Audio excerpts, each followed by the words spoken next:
There are many consequences to not properly socially distancing and not wearing a mask, which is why the cases in the state of Maryland are increasing at such a positive rate.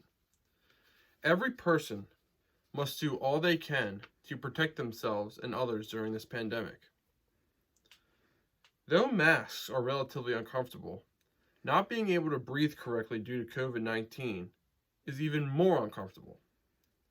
After the extensive research I have done, I consider myself to be very knowledgeable about the impact masks can have in regards to protecting people from contracting COVID-19. Instituting a mask mandate in the state of Maryland for when people are inside or not able to properly socially distance from people would drastically decrease the transmission rate of COVID-19 and end this pandemic much sooner. Wearing a mask is the best defense we have available to us as of now to limit the community spread of COVID-19. Masks are best used when everyone in a given area is wearing them, and they do this by catching droplets that are expelled from a person's mouth and nose during speech, laughter, coughing, sneezing, etc. There have been many examples in recent months where masks have proven their worth. A notable one would include when two hairstylists from Missouri had COVID-19 without knowing and treated about 140 patients.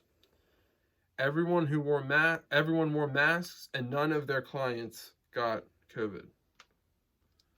A recent study was performed looking into 198 countries, and they found that those who had cultural norms that favored mask wearing had much lower death rates. Also, the Institute of Health Metrics and Evaluation estimated many months ago that if 95% of the people wore masks, then 33,000 U.S. deaths could be avoided by October 1st. And that is seen in this graph. This line shows death rate, or the number of deaths if people do not wear masks, and this one represents if 95% of the people wear masks, and there's about a 33,000 death difference. And this statistic came when COVID cases were decreasing, and as of now, cases are peaking in the majority of states in America. So the number of deaths we could prevent by wearing masks and properly socially distancing would be even greater. The good thing is about masks is that they're easily made and they are sold out and they are sold in stores. But if they're sold out, you can easily make one of your own. But are these homemade masks really as good as the ones made in stores and manufactured? In my opinion, the best type of mask is one that is considered most comfortable for the user. That could be cloth, surgical, or a mask made of a different material.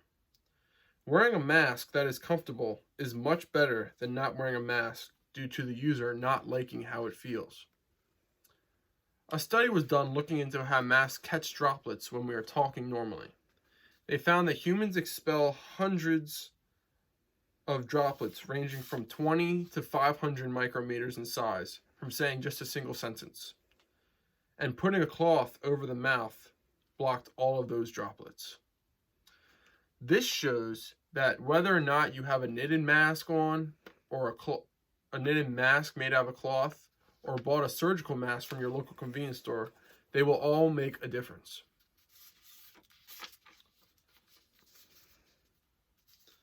Masks have been politicized greatly ever since the pandemic started. However, at this point, I think we can all agree that masks work. Not wearing a mask when you cannot properly socially distance has been shown to dramatically increase the risk of COVID transmission. This is being seen right now with people starting to gather more indoors due to the change in weather. Though many people are getting COVID fatigue, it is important to stay the course until a vaccine is readily available. By doing this, it will not only help yourself, but it will also help the people around you in your small circle continue to be safe. The director of the CDC said that besides a vaccine, the mask is the best way to stop this pandemic. Although it can be uncomfortable in the short term, it will be well worth it in the long term. Wearing a mask is such a small act that can be performed to show that you appreciate all of our healthcare workers that have to wear masks all day long, working with actual COVID patients. By wearing masks, it can prevent the amount of people that have to receive any type of hospitalization for COVID, thus putting less strain on our healthcare workers. Thank you for listening to my persuasive speech. I hope you know now the impact that wearing a mask can have in preventing the spread of COVID-19 in the Baltimore area. Thank you.